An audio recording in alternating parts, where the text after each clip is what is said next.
Los platos de papel aún estaban tibios, impregnados de grasa de barbacoa, cuando mi padre levantó su vaso y me llamó una vergüenza frente a 40 personas. Me llamo Meredith Frost, tenía 34 años, y estaba de pie al borde de la mesa del Día del Padre de mi propia familia. Alzó su té dulce como si fuera un brindis. Dijo que estaba orgulloso de todos sus hijos. Luego me miró directamente y añadió, excepto la vergüenza que está sentada en esta mesa. Nadie discutió. Nadie siquiera levantó la vista. Así que yo tampoco dije nada. Sonreí, dejé un sobremanila sencillo junto a su plato, le deseé feliz Día del Padre y caminé hacia mi coche. Había llegado al final del camino de grava, con el motor encendido mientras esperaba que pasara una camioneta, cuando la puerta de tela se azotó y mi padre empezó a gritar. Los vecinos salieron a sus porches. Pero para entender lo que había dentro de ese sobre, hay que regresar 5 años atrás, al día en que murió mi madre. Esa mañana, antes de todo eso, yo estaba sentada en mi oficina en Cedar Hollow con una caja de zapatos llena de recibos de un cliente y una cafetera ya fría. Técnicamente era un día festivo. Yo trabajo a horarios extraños cuando una familia de granjeros está a punto de ser destrozada por una sanción que no vio venir. Earl Dawson había reportado de menos una venta de grano, un error honesto, y la notificación del Estado tenía 4 ceros. Encontré el formulario corregido, la regla de resguardo y una manera de reducirlo a casi nada. Earl lloró un poco por teléfono. La gente hace eso cuando alguien por fin se interpone entre ellos y una cifra que les da miedo. Soy contadora pública. Construí esa oficina desde una mesa plegable y una laptop de segunda mano. Una temporada de impuestos a la vez, durante 12 años. Nadie me regaló nada. No digo esto para presumir, sino para que entiendas la clase de persona que mi familia había decidido que yo era. Fría, egoísta, la hija que eligió los libros contables por encima del amor. Colgué con Earl y miré el calendario. Día del Padre. Lo había marcado semanas antes y luego fingí que no. 40 minutos hasta la casa, 40 minutos de regreso. Toda una tarde de ser el tema de conversación en lugar de alguien con quien hablar. Cada año me decía que no iría. Y cada año iba, porque la mujer que me crió habría querido que estuviera ahí y porque tenía asuntos pendientes con esa casa que nadie más conocía. Tomé mis llaves y me dije que ese año sería diferente. Tenía razón, solo que no de la forma en que imaginaba. El camino hacia Marrow Creek no ha cambiado en toda mi vida. Primero una carretera de 2 carriles, luego grava, y después la cerca blanca que mi abuelo pintó el verano en que regresó de Corea. El lugar de los Frost ha estado en la familia por 3 generaciones, 80 acres, un granero que se inclina un poco hacia el sur y la casa donde mi padre nació en una recámara del 2º piso. En el patio lateral hay un roble vivo que mi madre plantó el año en que se casó. Solía decir que una familia es como ese árbol, que la mayor parte de lo que la sostiene no se puede ver.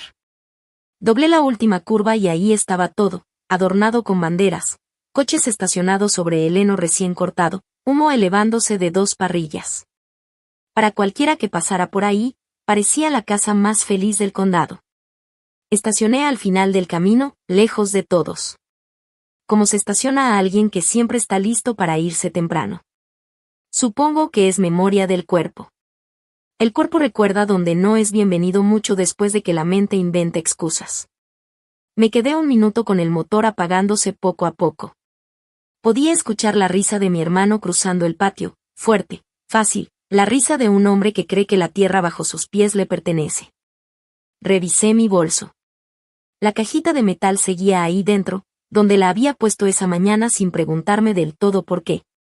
Había cargado con esa caja durante 2 años. Ese día, por primera vez, la llevaba de vuelta al lugar de donde había salido. Aún no sabía que, antes de que cayera la noche, todos en esa mesa entenderían exactamente lo que significaba. Travis recibía a los invitados en la entrada como si fuera el dueño. Tiene 38 años, 4 más que yo, y siempre ha tenido esa manera de plantarse en una puerta que te obliga a pedirle que se haga a un lado. Saludaba, daba palmadas en la espalda, señalaba las hieleras como si estuviera guiando un recorrido por su propiedad. Su esposa, Sandre, trabajaba en el otro extremo, rellenando vasos de té y diciendo cosas lo suficientemente alto como para que se escucharan. Nos alegra que hayan venido los que de verdad se presentan. Sonrió al decirlo, mirándome. Ese es el truco, la sonrisa. La tía Laura estaba sentada en la sombra como una jueza, con sus 71 años y la certeza de todo. Cuando me vio, su boca se tensó como cuando encuentra una mancha en un mantel. Mi padre estaba de pie en la cabecera de la mesa, alto, canoso y todavía atractivo como suelen serlo los viejos granjeros. Me hizo un gesto apenas perceptible, tan pequeño que pudo haber sido un tic. Yo también lo saludé en silencio. Hola para ti también, papá. Llevé un plato de huevos rellenos hasta la mesa, porque eso es lo que haces con las manos cuando nadie te ofrece una silla. Y me quedé observando. En realidad, de eso trata mi trabajo, de mirar donde los números no cuadran. Y algo en esa reunión no cuadraba. Travis se inclinó y le dijo algo en voz baja a mi padre. Mi padre escuchó. Luego asintió despacio, con seriedad, como se asiente ante algo que ya se decidió a medias. Sandra también lo notó. Me miró por un segundo y enseguida desvió la vista. Lo que fuera que mi hermano estaba vendiendo esa tarde, mi padre ya lo estaba comprando. Yo solo no sabía todavía qué era. Nadie se convierte en la vergüenza de la familia de un día para otro. Hace falta una mala temporada y una habitación llena de gente asustada. Hace 5 años, mi madre se estaba muriendo en la recámara del frente y la granja se estaba hundiendo. Yo sabía esa parte porque soy la única en la familia que puede leer un balance sin mover los labios. La hipoteca llevaba 3 pagos atrasados. Los préstamos del equipo estaban peor, y mi hermano tenía un plan. Travis se paró al pie de la cama de mi madre y expuso su idea.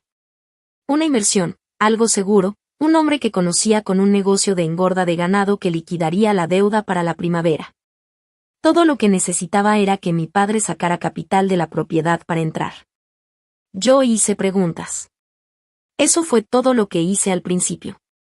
Pregunté quién era ese hombre, dónde estaban los documentos y qué pasaría con las 80 acres si ese trato seguro dejaba de serlo. Travis me llamó insensible. Dijo que nuestra madre estaba ahí mismo y que a mí solo me importaban las letras pequeñas. Yo había llevado una carpeta. Pasé 2 noches armando una proyección sencilla. ¿Cuánto costaría el trato si fallaba? ¿Cuánto le costaría a la casa? Se la ofrecí. Mi padre la tomó, la miró apenas un segundo y la dejó boca abajo sobre la cómoda sin leer una sola palabra. No necesitamos tus hojas de cálculo, Meredith. Necesitamos fe. Y ahí quedó trazada la línea entre ellos y yo, clara como un poste de cerca. Yo había llevado números a una habitación de despedida. Para esta familia, eso era lo mismo que no llevar nada. Hay algo que nadie te dice cuando te apartan de los tuyos. Aún así, sigues regresando. Hace 2 años, un martes cualquiera, fui a ver a mi padre porque el invierno había sido duro y no contestaba el teléfono. Me dejó pasar sin ganas y volvió a su sillón. Preparé café en la cocina donde aprendí a hacerlo. Y mientras esperaba a que la cafetera terminara, lo vi. Un montón de cartas escondidas debajo del periódico del domingo, como se esconden las cosas que no puedes tirar. El sobre de arriba tenía el nombre de un banco en la esquina y una línea roja cruzándolo. Segundo aviso. No lo toqué. Me gustaría decir que respeté su privacidad. La verdad es que ya sabía lo que era. No pasas 12 años leyendo el pánico de otros para no reconocerlo en la mesa de tu propio padre. Le llevé el café y le hablé con cuidado. Papá, si la casa tiene problemas, puedo revisarlo. Sin costo. Solo déjame ver. Ni siquiera giró la cabeza. La casa está bien. Ya lo resolví. Travis y yo lo resolvimos. La respuesta cayó donde siempre caía, en el hijo que se quedó y en la hija que cuenta números. No insistí, porque hacerlo solo me habría sacado de ahí más rápido. Pero me quedé mucho tiempo dentro del coche al final del camino. Un hombre que ya resolvió las cosas no esconde un segundo aviso bajo el periódico. Un hombre que ya resolvió las cosas no necesita mentirle a su propia hija. Algo andaba mal en la granja, y mi padre prefería perderla antes que dejarme ayudar. De vuelta en la reunión, me quedé al borde del patio con mi plato, esperando una silla que no iba a llegar. Hay una clase de soledad muy particular cuando estás rodeada de gente que comparte tu apellido. Estás lo suficientemente cerca para tocarlos y aún así quedas del otro lado, como detrás de un vidrio. El hijo de un primo me preguntó quién era. No fue grosero, solo honesto, como suelen ser los niños. Soy tu tía Meridis, le dije, y vi cómo decidía que eso no significaba mucho. Busqué a mi madre por costumbre. Ella estaría junto a las parrillas, dándole órdenes a mi padre, apartando la primera mazorca de maíz. 5 años habían pasado y el patio todavía conservaba un espacio con su forma. Quiero dejar algo claro porque importa para todo lo que vino después. No fui ese día esperando que por fin me quisieran. Ya había dejado de esperar eso. Fui porque le hice una promesa a mi madre y porque quedaba una cosa por arreglar, y el día del padre era el momento para hacerlo. Toqué mi bolso y sentí el borde firme de la cajita de metal a través del cuero. Hay decisiones que no se sienten como decisiones. Se sienten como un cambio de estación. Como cuando sabes que el frío está por terminar incluso antes de que la nieve se derrita. Había cargado a esta familia sobre mis hombros en silencio durante 2 años. Había dejado que me llamaran lo que necesitaban llamarme. Y ese día, sin hacer ruido, eso iba a terminar. Solo tenía que pasar primero por los discursos. Los vecinos empezaron a llegar alrededor de las 4. Los Puit han trabajado la parcela vecina desde hace tanto tiempo como los Frost la nuestra, y la línea de su cerca queda lo suficientemente cerca del patio como para pasar un guiso de un lado al otro. Al Puit estrechó la mano de mi padre y dijo que el lugar se veía hermoso. Y mi padre se iluminó como solo lo hace cuando hay público. Rodeó a Travis con el brazo y, con la otra mano, señaló la casa, el granero, la cerca inclinada, todo bañado por la luz dorada de la tarde. Esta tierra ha sido de los Frost desde que mi abuelo la limpió, dijo. Y va a seguir siendo de los Frost. 4ª generación, aquí mismo. Apretó el hombro de Travis. Ya lo tenemos todo arreglado. Travis bajó la cabeza con una humildad casi ensayada. Sandre sonrió con orgullo y la tía Laura se secó los ojos como si estuviera viendo una boda. Yo estaba a unos metros, con un plato de comida intacto entre las manos. Y sentí algo extraño. No era enojo. Era algo más frío, más callado. Porque yo sabía exactamente cuánto valía esa casa, hasta el último dólar. Sabía quién tenía la deuda sobre ella. Y no era el hombre que estaba brindando. Ahí estaba, en su propio patio, prometiendo a los vecinos un legado que ya no le pertenecía, sin siquiera saberlo. Al Puit alzó su cerveza. Por los Frost, dijo. Todos bebieron. Yo también levanté mi vaso, porque eso es lo que se hace. Pero mis ojos se fueron hacia la ventana de la cocina, hacia el lugar donde antes se escondía el montón de cartas bajo el periódico, y pensé que no tenían idea de lo cerca que habían estado de perderlo todo. Conozco esa sensación, estar en una habitación llena de gente que comparte tu sangre y tu apellido, y aún así sentirte como invitada en tu propia mesa. Si alguna vez has sido de quien hablan en lugar de con quien hablan, ya entiendes por qué guardé silencio tanto tiempo. Quédate conmigo. Lo que viene es la parte que nadie en ese patio llegó a ver. El trato del corral de engorda fracasó. Claro que fracasó, siempre lo hacen cuando no hay papeles que los respalden. El hombre en quien Travis confió tomó el dinero y desapareció antes de que el suelo se descongelara. Mi madre murió ese abril, antes de que el maíz se sembrara, y la familia necesitaba a alguien a quien culpar que no fuera el dolor ni un estafador que nadie podía encontrar. Así que me culparon a mí. En el funeral, mi tía Lorna le dijo a 3 mujeres distintas que a Meridis le importaba más el dinero que su propia madre. Travis se quedó junto al ataúd con la mano sobre el corazón, el hijo ejemplar, el que intentó salvar la granja mientras su hermana se quedaba en casa con su calculadora. Lloró de una forma convincente. Siempre supo hacerlo. Y yo los dejé quedarse con esa historia, completa, porque corregirla junto a la tumba de mi madre me habría convertido exactamente en lo que decían que era. Lo que ninguno de ellos supo nunca fue esto. Mi madre pasó sus últimas 6 semanas en una cama de cuidados en casa, con una enfermera 3 días a la semana y con los medicamentos para el dolor que las aseguradoras siempre ponen en duda. Alguien pagó por eso. No mi padre, que ya no tenía nada más que orgullo y tierra. No Travis, que estaba ocupado persiguiendo dinero que ya había perdido. Fui yo. Pagué todo en silencio, cada factura, a través de una dirección de cobro que no era la mía, para que nadie hiciera preguntas. Sostuve la mano de mi madre la noche en que murió, y ella lo supo, aunque nadie más lo supiera, cuál de sus hijos había estado ahí y cuál había llevado las cuentas. Excepto la vergüenza, diría mi padre años después, levantando su vaso. No tenía idea de que estaba brindando por la mujer que enterró a su esposa con dignidad. Travis se movía por la fiesta como un hombre en campaña. Lo vi guiar al Puit y a 2 primos en un recorrido lento por la propiedad, señalando el granero, la nueva sección de cerca, las 40 acres del fondo donde la soya ya brotaba verde. Hablaba de todo con la seguridad de quien se siente dueño. Cuando papá por fin se retire, dijo lo suficientemente fuerte como para que se escuchara, tenemos planes. Vamos a modernizar toda la operación. Sandre caminaba a su lado con la mano enlazada en su brazo, asintiendo a cada palabra. Hay un ritmo muy particular en un hombre que está preparando el terreno. He tenido a suficientes de ellos sentados frente a mi escritorio como para reconocerlo en cuanto lo escucho. Nadie habla con tanta seguridad sobre el retiro de su padre si no ha empezado ya a mover piezas. Me acerqué lo suficiente para rellenar mi vaso de té y alcancé a oír el final de la conversación. Travis le decía a un primo que la transferencia estaba casi lista. Solo faltaban unas cuantas firmas. Que estaban dejando todo en orden para que no hubiera problemas después. Sin problemas después. La gente que espera heredar una granja de forma honesta no habla de evitar problemas. Habla de cosechas, del clima, del precio del diésel. La palabra que se me quedó dando vueltas fue casi. Casi listo. Unas cuantas firmas.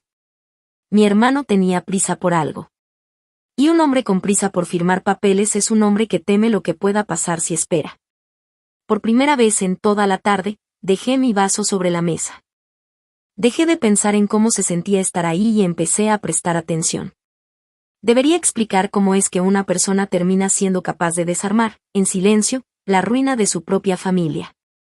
Cuando mi madre enfermó por primera vez, yo llevaba 3 años ejerciendo por mi cuenta, apenas saliendo adelante. Haciendo declaraciones de impuestos para criadores de cerdos y para la señora que atendía el comedor del pueblo. Pero los clientes del campo te enseñan cosas que los contadores de ciudad nunca llegan a ver. Aprendes cómo un lugar puede valer $1.000.000 en papel y aún así venirse abajo porque en marzo no hay efectivo. Aprendes qué significa cuando un banco decide dejar de cobrar una deuda y la vende por casi nada. Aprendes lo que es un gravamen, un pagaré, y cómo una propiedad cambia realmente de manos en este país. Yo aprendí todo eso porque mis clientes vivían y morían con esas reglas, y porque en el fondo siempre supe que mi propia familia estaba parada al borde del mismo abismo. Para cuando apareció ese segundo aviso debajo del periódico de mi padre, yo ya no era una hija asustada. Era una profesional que entendía exactamente lo que significaba esa tinta roja y cuánto tiempo quedaba antes de que un banco convirtiera una granja familiar en una línea más dentro de una subasta. Ese conocimiento pesa, sobre todo cuando lo llevas a una casa donde nadie te deja ayudar. Por las noches me sentaba en mi escritorio y hacía cálculos sobre un lugar en el que no era bienvenida, solo para saber qué tan mal estaba la situación. Y estaba mal. Muy mal. Pero esa misma formación que me dejaba ver el abismo también me mostraba algo más, una orilla estrecha, legal, casi invisible, donde alguien con paciencia y recursos podía sostenerse para detener una caída. Solo tenía que estar dispuesta a hacerlo sola. La semana después de ver ese segundo aviso, fui a ver a Walt Arrobe. Walt llevaba manejando casos de bienes raíces en Marrow Creek desde antes de que yo naciera. Era un hombre robusto, con unos lentes que nunca limpiaba y una memoria afilada. Había conocido a mi abuelo. Redactó la escritura cuando mis padres se casaron. Si alguien podía decirme qué estaba pasando realmente con la granja, era él. Me senté frente a su escritorio lleno de papeles y le pregunté sin rodeos. Se quitó los lentes, se frotó los ojos por un momento largo, y luego me lo dijo. La hipoteca ya no tenía arreglo. El banco había dado la deuda por perdida y la había agrupado para venderla, como hacen cuando deciden que una propiedad ya no se puede recuperar. La granja estaba a semanas de salir a subasta, y mi padre no se lo había dicho a nadie. Ni a Travis, ni a Lorna, a nadie. Prefería perder 3 generaciones de tierra en silencio antes que admitir en voz alta que no podía sostenerla. Me quedé en silencio un momento, escuchando el reloj en la pared de Walt. Luego hice la pregunta que lo cambió todo. Walt, si el banco ya se rindió con la deuda, ¿puede un tercero comprarla? ¿Puede alguien simplemente entrar y adquirir ese pagaré? Él se quedó inmóvil. Se puso los lentes otra vez y me miró por encima de ellos, como si estuviera reevaluando quién era yo. Sí, alguien puede hacerlo, dijo. Es legal. Es discreto. Y si se hace bien, al banco no le importa quién firme el cheque. Hizo una pausa. Meredith, ¿me estás preguntando lo que creo que me estás preguntando? No le respondí de inmediato. Ya estaba haciendo cuentas. Quiero que se entienda lo que costó, porque nada de esto fue un regalo caído del cielo. Pasé 12 años construyendo mi despacho hasta que empezó a valer algo. Tenía un fondo de retiro que alimenté desde los 22. Tenía un pequeño edificio de oficinas casi pagado. Para comprar esa deuda, pedí un préstamo sobre el edificio, vacié la mayor parte de mi retiro y agoté los ahorros que guardaba para ese día difícil que todo hijo de granjero aprende a temer. Me senté en la oficina de Walt y firmé poniendo en riesgo mi propia estabilidad para sostener una casa que las personas dentro de ella nunca sabrían que había sido salvada. Lo hicimos de forma impecable. Walt creó un fideicomiso para contener la deuda y el gravamen registrado sobre la propiedad, con términos que yo misma establecí. En papel, el fideicomiso simplemente se convirtió en el nuevo acreedor, el nombre al que ahora respondía el antiguo préstamo del banco. Y yo lo puse todo en pausa. Sin pagos exigidos, sin cobros, la deuda congelada en su lugar. Mi padre siguió viviendo en esa casa exactamente como siempre. Sin renta, sin avisos, sin que nadie tocara la puerta.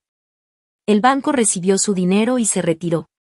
Y la subasta que estaba a semanas de destruir a mi familia simplemente nunca ocurrió. Para el mundo, Raymond Frost lo había resuelto. Incluso empezó a creerlo él mismo. Y yo lo dejé. Lo dejé porque la alternativa era entrar a esa casa y decirle que yo lo había salvado, y ver cómo su expresión se endurecía. Porque para él, ser salvado por la vergüenza habría sido peor que perder la tierra. Así que no le dije a nadie. Esa noche regresé a Cedar Hollow con mucho menos dinero y con un secreto más pesado que la deuda misma. Lo hice por una razón que aún no había dicho en voz alta. Esa razón estaba dentro de una caja de metal. De vuelta al presente, el ruido de la fiesta subía y bajaba como el clima. Alguien puso a girar la máquina de helado. Los niños gritaban entre los chorros del aspersor. Mi padre seguía al centro de la mesa, y Travis mantenía los vasos llenos, y toda la maquinaria de la tarde avanzaba sin mí, como siempre. Y yo me aparté de todo eso. Crucé el patio hasta el roble que mi madre había plantado, donde el ruido se volvía lejano y la sombra era profunda. Me senté en la vieja banca de hierro que mi padre juraba pintar cada primavera y nunca lo hacía. Desde ahí podía ver toda la reunión a distancia, como si le estuviera ocurriendo a alguien más. Saqué la caja de metal de mi bolso y la sostuve sobre mis piernas.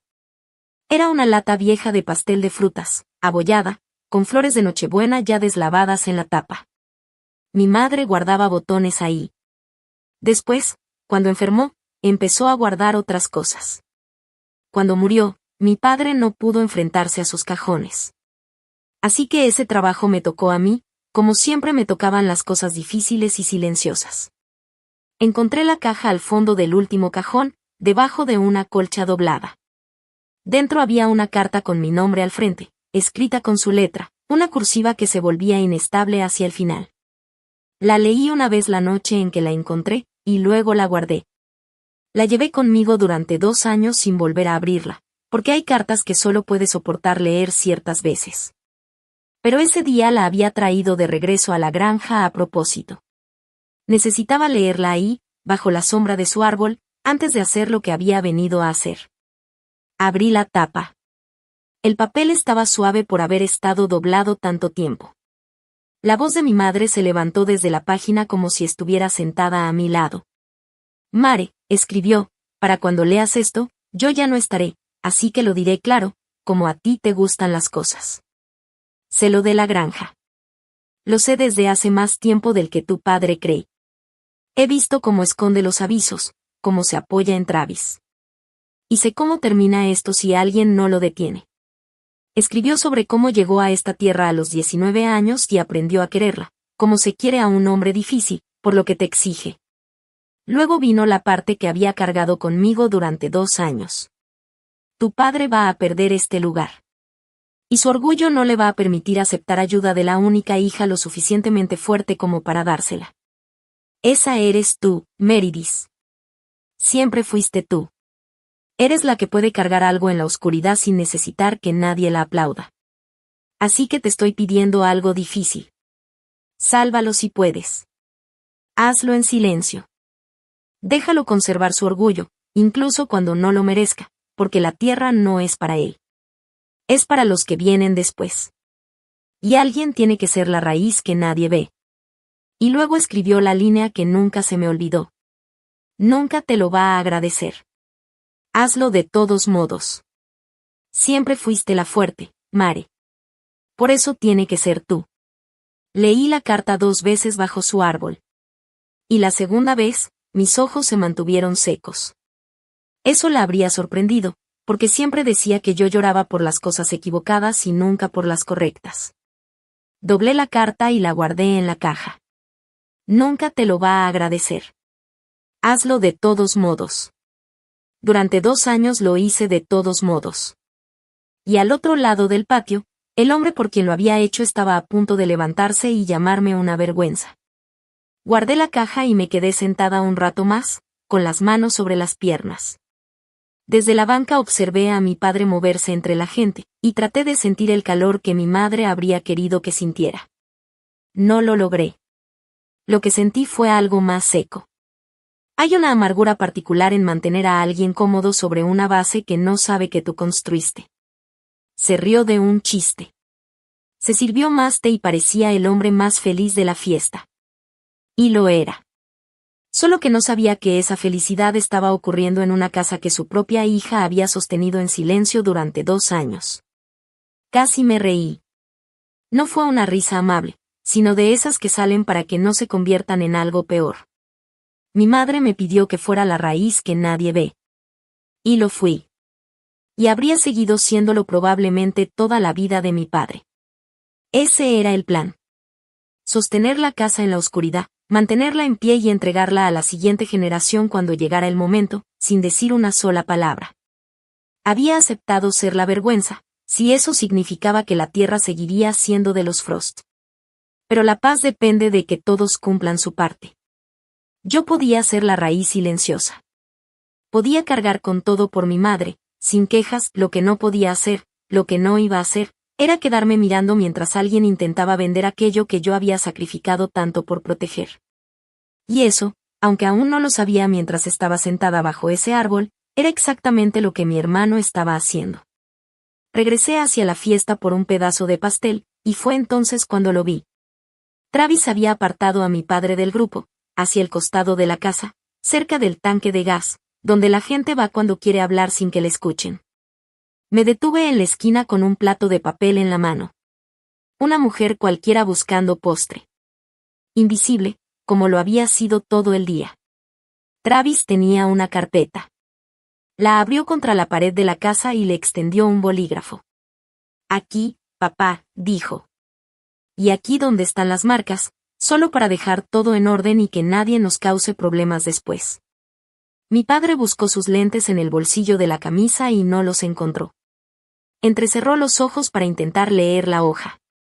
Caminé de regreso hacia la casa con la imagen todavía fresca en la cabeza. Todo encajaba con una claridad que dolía.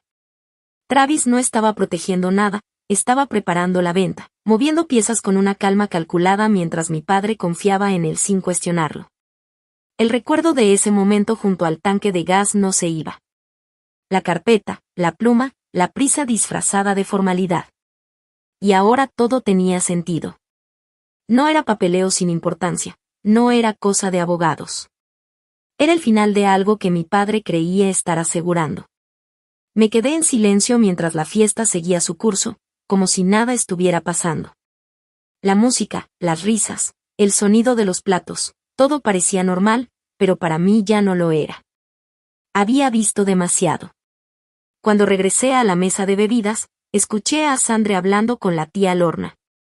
No bajaban la voz tanto como creían. Sandra sonreía con esa seguridad de quien cree que todo está resuelto.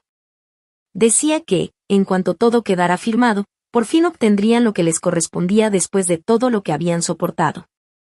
La tía Lorna asintió, satisfecha, diciendo que ya era hora de que alguien en la familia hiciera las cosas bien.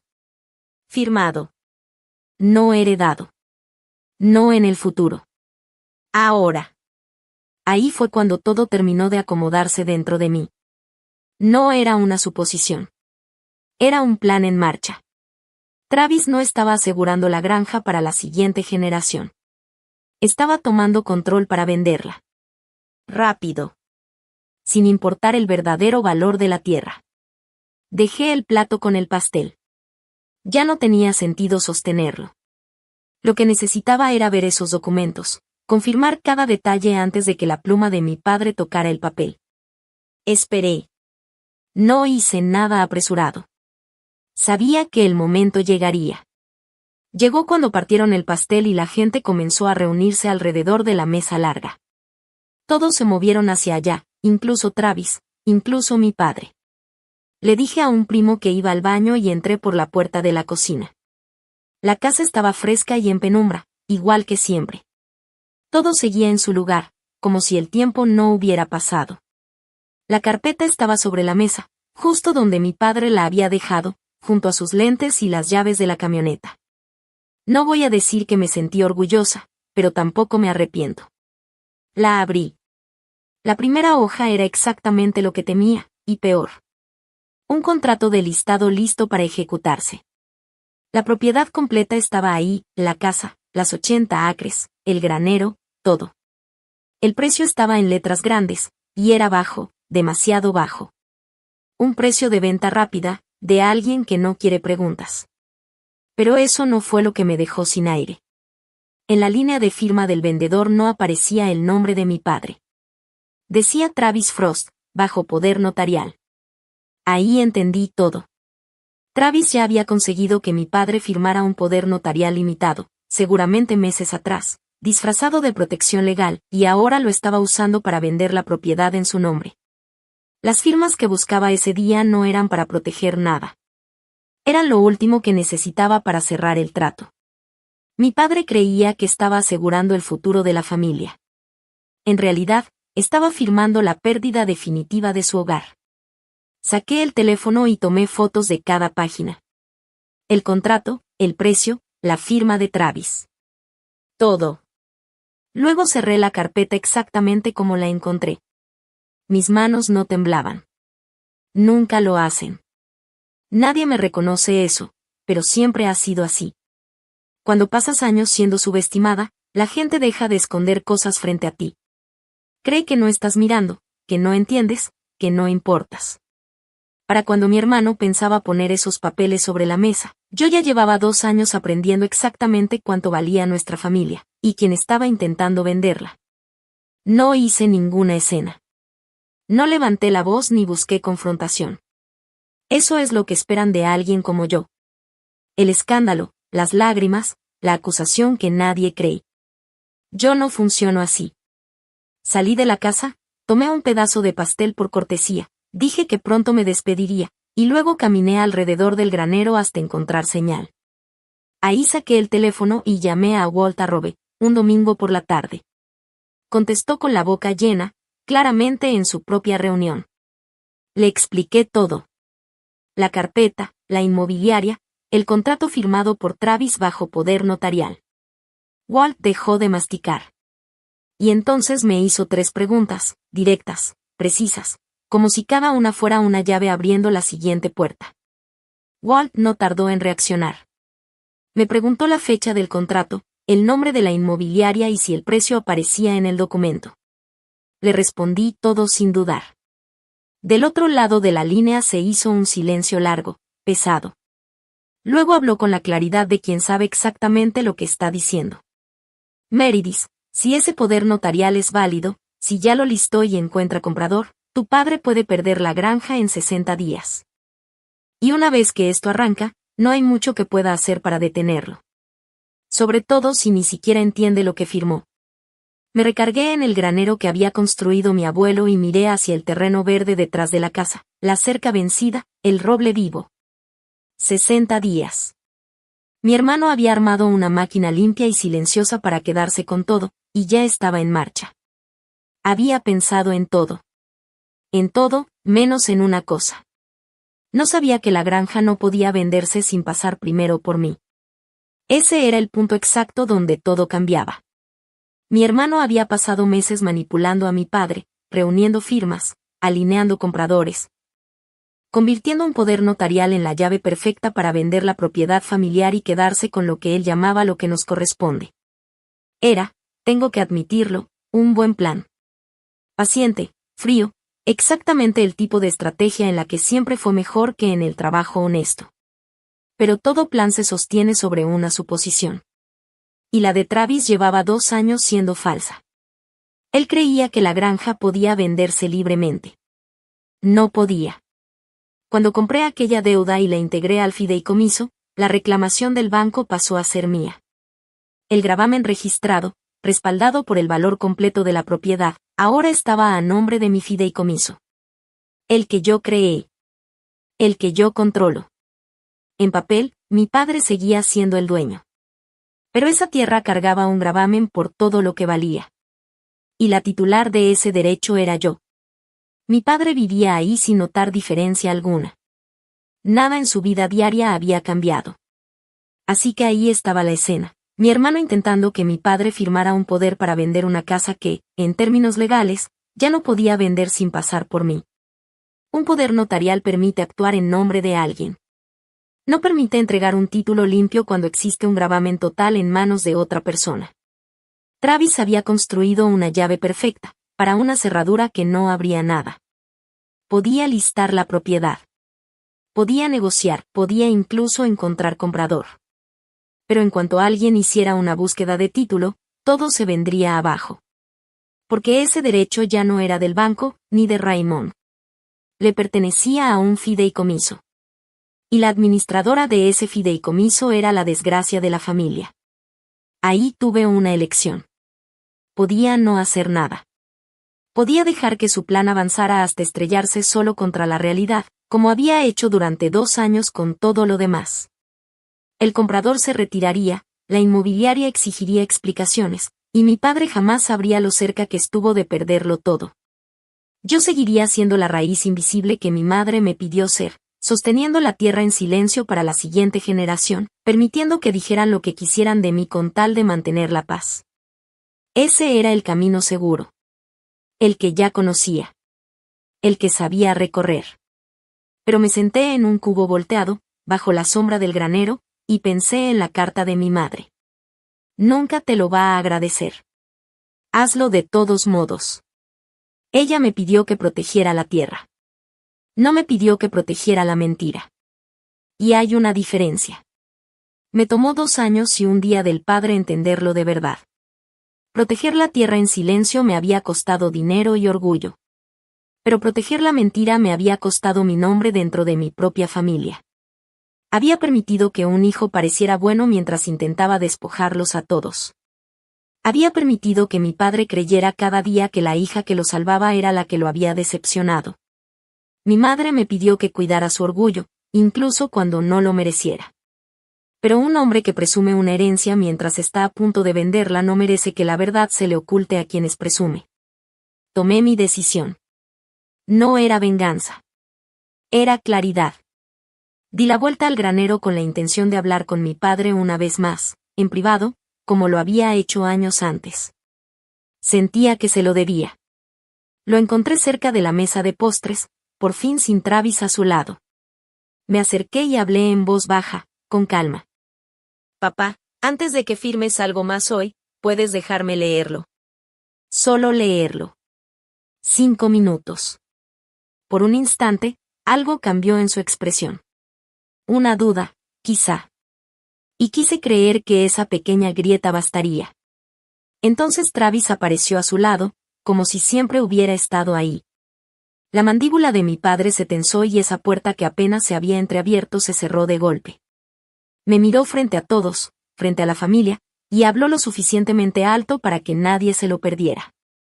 Sus palabras cayeron como un golpe seco. Perdiste el derecho de preocuparte por esta familia el día que dejaste morir a tu madre. Nadie dijo nada. Alpuit bajó la mirada hacia sus zapatos. Sandre sonrió dentro de su taza, como si hubiera escuchado exactamente lo que quería. Y yo me quedé ahí, bajo la luz dorada de la tarde, con 5 años cargando el peso de ser la vergüenza de la familia, entendiendo por fin que ya no quedaba una forma silenciosa de hacer las cosas. Le había ofrecido la verdad con cuidado. Y él la había escupido frente a todos. Quería que me apartaran. Quería que fuera público. Está bien. Toda mi vida me han llamado fría. Así que decidí ser exactamente eso. Fría de la única manera que importa, clara, precisa, imposible de malinterpretar. Si quería la verdad en público, la iba a tener en público. Y no necesitaba alzar la voz para lograrlo. Me fui de la fiesta antes de los discursos. Nadie notó que me iba, lo cual era apropiado. Conduje los 40 minutos de regreso a Cedar Hollow con las ventanas abajo y la carta de mi madre sobre el asiento de al lado. Para cuando llegué a la oficina, el sol ya estaba cayendo y mi mente estaba completamente en orden. Entré, encendí una sola lámpara y me puse a trabajar. Imprimí 3 documentos. El primero era la escritura registrada, el registro público que mostraba la propiedad dentro del fideicomiso. Mi fideicomiso. Con fecha de 2 años atrás y sello del condado. El segundo era la carta de liquidación del banco, la prueba de que la deuda que casi se lleva la granja había sido pagada en su totalidad por mí. Aquella primavera en la que mi padre le dijo a los vecinos que él lo había resuelto. El tercero era el contrato de listado. El mismo que había fotografiado en la cocina de mi madre. La firma de Travis al final, bajo poder notarial, y ese precio ridículamente bajo que hacía evidente la prisa por vender. 3 hojas. Toda la verdad de 5 años, escrita en negro sobre blanco. El único idioma que esta familia nunca me permitió hablar. No añadí una sola acusación. No escribí cartas ni reclamos. No llamé cruel a mi padre ni ladrón a mi hermano. No hacía falta. Los documentos lo decían todo sin levantar la voz. Acomodé las hojas con cuidado, alineé los bordes y las metí en un sobremanila sencillo, como los que uso para mis clientes. En el frente escribí una sola línea, con mi letra firme. Feliz Día del Padre. Apagué la lámpara y salí.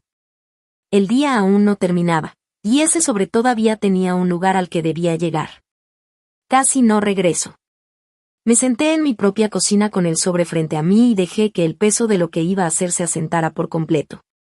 Una vez que esos papeles salieran a la luz, no habría forma de volver atrás. Mi padre sabría, frente a todos, que la hija que despreciaba había sostenido su casa durante 2 años. Travis quedaría expuesto. Probablemente fuera de la familia. La historia limpia que todos se contaban se rompería en pedazos, y nadie podría reconstruirla igual. Una parte de mí todavía quería protegerlos. Esa parte que mi madre conocía bien. La raíz que crece en silencio y no pide nada. Pero volví a leer su carta. Nunca te lo va a agradecer. Hazlo de todos modos. Ella escribió eso para salvar la tierra. Pero ahora entendía que hacerlo de todos modos significaba todo, no solo la parte fácil y silenciosa. Significaba dejar que la verdad se sentara en la mesa, aunque me costara lo último que me quedaba de pertenencia. No iba a regresar para humillar a mi padre. Él ya se había encargado de eso por su cuenta. Regresaba porque una mentira había llevado mi nombre durante 5 años, y yo ya no estaba dispuesta a seguir prestándolo. Miré la hora. La fiesta estaría bajando de intensidad. Los vecinos aún en la cerca, la familia reunida, el público perfecto para el único tipo de justicia en el que creo. Ese en el que dejas de permitir que mientan sobre ti y dejas que los papeles hablen. Tomé el sobre y las llaves. Cuando volví por el camino de grava, ya casi era de noche. Había menos coches, pero el núcleo seguía ahí. La familia en la mesa larga, los puig recargados en la cerca con café, las velas de citronela encendidas contra los insectos. La luz tenía ese tono profundo de verano que hace que todo parezca un recuerdo mientras aún está ocurriendo. Estacioné al fondo, como siempre, y caminé entre el heno cortado con el sobre en la mano. Las conversaciones bajaron al pasar, como siempre pasa cuando llega la persona de la que estaban hablando. Travis me vio primero. Algo se tensó en su rostro, un destello del niño que alguna vez fue, el que miraba para ver si yo había notado lo que hacía. No sabía lo que yo sabía. Pero los hombres como mi hermano siempre sienten el cambio en el aire antes de entenderlo. En la cabecera de la mesa, mi padre hablaba con una copa en la mano, contando una historia sobre mi abuelo. Travis, recuperando la compostura, levantó su vaso y dijo con una calidez que no le pertenecía: «Oigan, antes de que todos se vayan, alguien debería decir unas palabras por papá. Es Día del Padre, después de todo». Un murmullo de aprobación recorrió la mesa. Se alzaron tazas y vasos. Mi padre hizo ese gesto de rechazo que hacen los hombres cuando en realidad quieren que insistan, y luego se puso de pie con calma, alto, encanecido bajo la luz de las velas. El patriarca, el hombre más feliz en una fiesta, dentro de una casa que no le pertenecía. Me detuve a unos pasos de la mesa. Sostenía el sobre a un lado, sin que nadie tuviera motivo para fijarse en él todavía. Y esperé, porque ya sabía lo que iba a decir. Lo sabía con esa certeza que no se explica. Mi padre levantó su copa y miró todo a su alrededor. La familia, la tierra, la tarde dorada. Su mundo entero. He sido bendecido, dijo, y su voz se extendió como siempre lo hacía cuando tenía público. 3 generaciones en esta tierra. Empezó a nombrarlos, recorriendo la mesa con sus palabras. Asintió primero hacia Travis, más tiempo que a nadie. Mi hijo que se quedó, que trabaja esta tierra conmigo. Luego Sandre, los primos, incluso la tía Lorna, que se llevó la mano al pecho. Dijo que estaba orgulloso de todos sus hijos. Entonces sus ojos me encontraron, de pie al final de la mesa, bajo la luz de las velas. Y el calor desapareció de su rostro como agua que se escurre por una grieta. Toda la mesa siguió su mirada. Orgulloso de todos mis hijos, repitió, más despacio ahora, asegurándose de que los vecinos también lo escucharan, excepto la vergüenza que está sentada en esta mesa. Las palabras se quedaron suspendidas en el aire, entre la luz de los insectos y el humo de las velas. Alguien dejó de mover el tenedor. Alpuit apartó la mirada. Sandre levantó su taza para ocultar una sonrisa que no logró esconder del todo. La tía Lorna asintió, satisfecha, como si confirmara algo que siempre supo.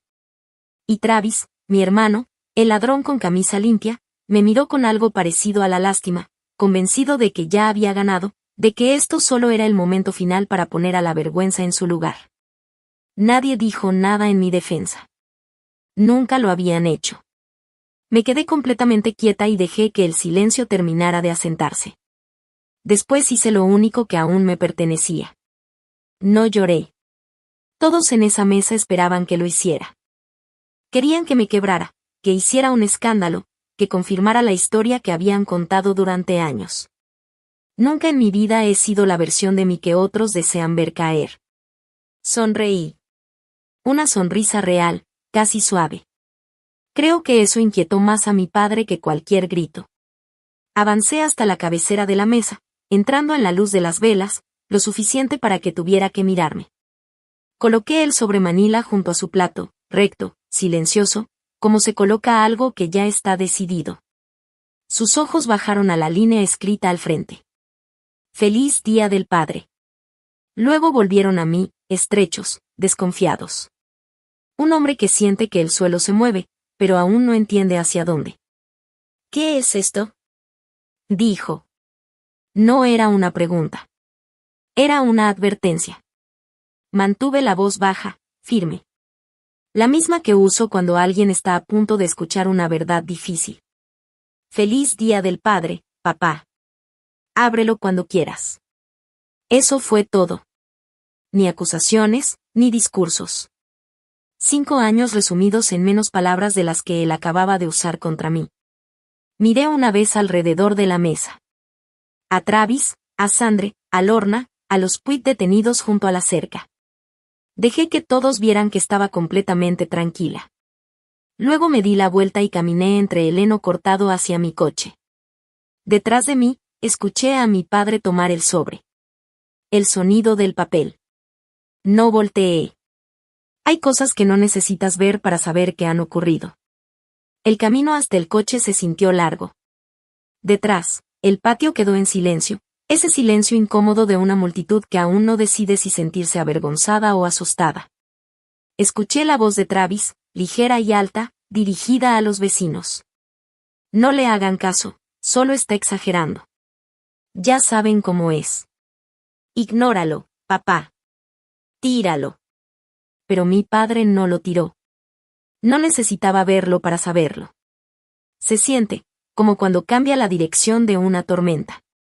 Hay un tipo de silencio que nace cuando un hombre lee algo que no encaja con la historia que siempre ha creído, y ese silencio llenaba el patio ahora, denso, casi palpable. Ábrelo, dijo alguien en voz baja. Tal vez Sandre, por curiosidad. Tal vez Lorna. Llegué al coche y puse la mano en la puerta. Me detuve un segundo en la última luz del día. Pensé en mi madre bajo su roble. Pensé en la noche en que murió. En los años de cuentas que nadie vio. Esto es por ti. No supe si hablaba de ella o de la mujer que fui, la que llevó una carpeta junto a una cama de hospital y escuchó que la familia necesitaba fe, no números. Detrás de mí, el sobre se rasgó por completo. Luego el sonido de los papeles deslizándose bajo la luz de las velas.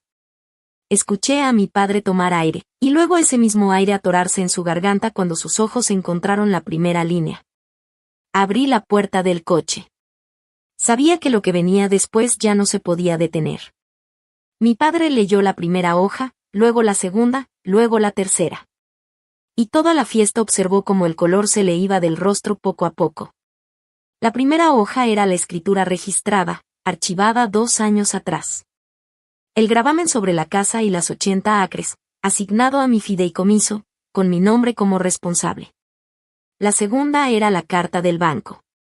La prueba de que la deuda que debió quitarles la granja había sido pagada en su totalidad.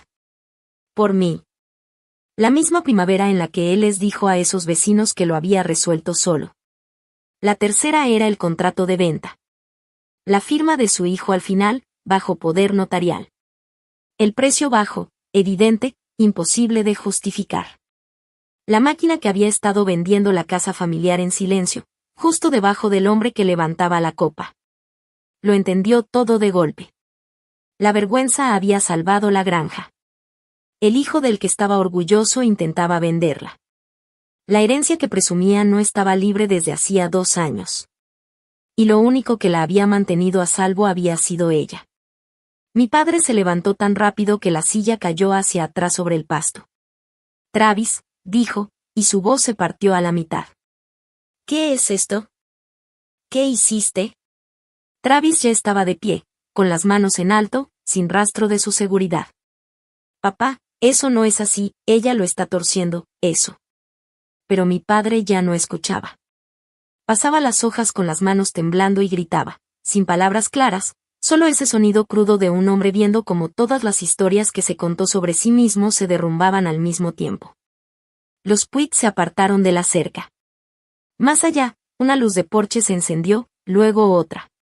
Los vecinos salían a ver qué estaba rompiendo la noche. Yo ya estaba dentro del coche, con la ventana abajo, cuando mi padre por fin encontró palabras y gritó mi nombre. No dijo la vergüenza. Dijo Meredith. Encendí el motor y dije lo único que quedaba por decir, en voz baja, hacia el caos que dejaba atrás. No vine a quitarte nada, papá. Vine a devolvértelo. Siempre fue tuyo. Solo me aseguré de que nadie pudiera quitártelo, ni siquiera él. No me quedé a ver cómo se consumía todo. Esa es la diferencia entre ellos y yo. Ellos necesitan público para todo. Para su orgullo, su dolor, su crueldad. Yo no lo necesito para hacer lo correcto. Pero alcancé a ver lo suficiente en el retrovisor. Travis retrocedía, hablando rápido, tratando de sostener algo que ya no existía. Nadie lo miraba como antes. Sandra se había separado de él, dejando un espacio claro entre los dos, la primera grieta visible en un matrimonio construido sobre lo que creían merecer. La tía Lorna estaba sentada, con la boca abierta, sin una sola palabra por primera vez en su vida. Y mi padre orgulloso, duro, equivocado, estaba de nuevo sentado, con los papeles sueltos en el regazo, mirando la escritura con mi nombre como si fuera un idioma que apenas empezaba a entender. Los vecinos observaban desde sus porches. Todos los que lo habían escuchado llamarme vergüenza ahora escuchaban el resto. Y no había manera de esconderlo. Salí del camino de grava y tomé la carretera. Cerré la ventana. Los gritos quedaron atrás, conduje de regreso con la radio apagada y la carta de mi madre sobre el asiento. Y en algún punto, cerca de la línea del condado, me di cuenta de algo. Por primera vez en 5 años, mis manos no estaban firmes. Estaban temblando. Y lo dejé así. Me había ganado ese derecho. El anuncio de venta desapareció esa misma semana. Una revisión de título lo habría detenido de todos modos, pero Walt hizo una llamada y para el martes ya no existía. Para Travis fue distinto. Las deudas que pensaba cubrir con la venta no desaparecieron con su plan, y sin la granja no tenían nada que ofrecer. Sandra se llevó a los niños a casa de su madre, en el otro condado, y no regresó. El hijo perfecto resultó ser solo un hombre endeudado que mintió para sostener su imagen. Y un pueblo pequeño no olvida algo así. Walt y yo terminamos el trabajo que había empezado 2 años antes. Esta vez, mi padre firmó sabiendo lo que hacía. La propiedad quedó dentro de un fideicomiso familiar de verdad, hecho para durar más que todos nosotros. Mi padre puede vivir ahí el resto de su vida, como siempre lo ha hecho. Pero la tierra ya no puede ser vendida a espaldas de la familia. Ni por Travis. Ni por nadie. La fideicomisaria sigo siendo yo. Mi padre llamó 9 días después del Día del Padre. Casi no contesté. Cuando lo hice, no se disculpó, no realmente. Mi padre no sabe cómo hacerlo. Pero dijo mi nombre, Meredith, no la otra palabra, y con una voz que nunca le había escuchado me preguntó por qué nunca se lo dije. Le respondí que no me habría dejado ayudar si hubiera sabido que era yo. Y se quedó en silencio por un buen rato, porque los dos sabíamos que era verdad. Luego me preguntó si volvería algún día a la granja. Ahí fue donde tracé la línea que mi madre nunca pudo trazar por sí misma. Le dije que iba a mantener un techo sobre su cabeza, por ella, por la tierra y por quienes vendrán después. Pero que no iba a seguir entrando a un lugar donde me llaman una vergüenza. Que eran 2 cosas distintas, y que ya no podía tener una sin la otra. No discutió. Por primera vez en 5 años, no discutió. Desde esa noche he pensado mucho en lo que mi madre me pidió y en esa parte de su carta que entendí demasiado tarde. Aprendí que ser la fuerte no significa que le debas tu silencio a nadie para siempre. Y que, a veces, lo más amable y lo más fuerte es lo mismo, dejar que la verdad se siente a la mesa y se quede. Ahí es donde lo dejo por hoy. Un sobre, un camino de regreso en silencio, una familia que por fin sabe quién sostuvo el techo todo este tiempo. La grasa de la parrillada aún tibia en los platos. El segundo aviso escondido bajo el periódico del domingo. Hazlo de todos modos, escrito con la mano temblorosa de mi madre. Si alguna vez te llamaron la vergüenza quienes nunca vieron lo que cargabas en la oscuridad, cuéntamelo. Yo leo cada historia. Y no, tú no eres el frío en la tuya. Suscríbete a Historias de Familia en Silencio, donde los que callan siempre tienen la última palabra. Nos vemos en la siguiente mesa.